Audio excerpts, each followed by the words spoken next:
La tête de cire, attention, chef-d'œuvre, et un chef-d'œuvre à mystère, tantôt attribué à Raphaël, tantôt à Léonard de Vinci, et l'un des chefs-d'œuvre incontestés de la collection depuis le XIXe siècle.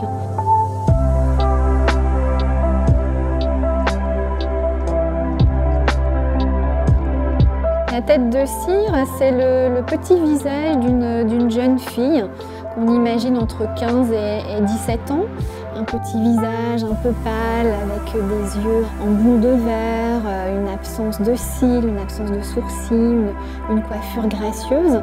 C'est une statue qui tout de suite renvoie à une forme d'idéal de beauté et qui va interroger plusieurs décennies d'historiens de l'art.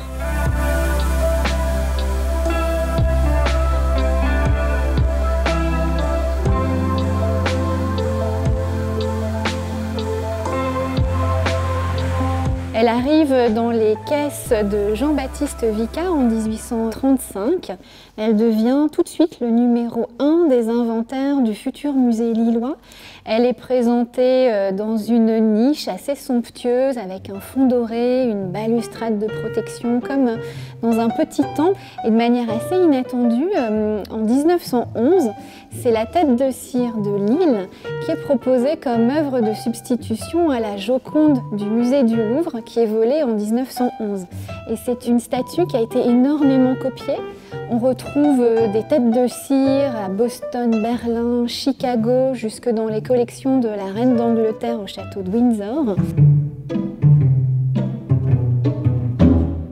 Finalement, quand on la regarde, on ne sait pas qui on regarde tout à fait. Ce petit visage un peu minois, un peu délicat, il nous nargue un peu finalement.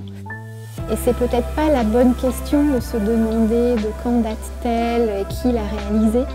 Et je l'aime beaucoup parce qu'elle nous oblige à nous interroger sur notre propre rapport à la beauté et aussi à l'histoire de l'art.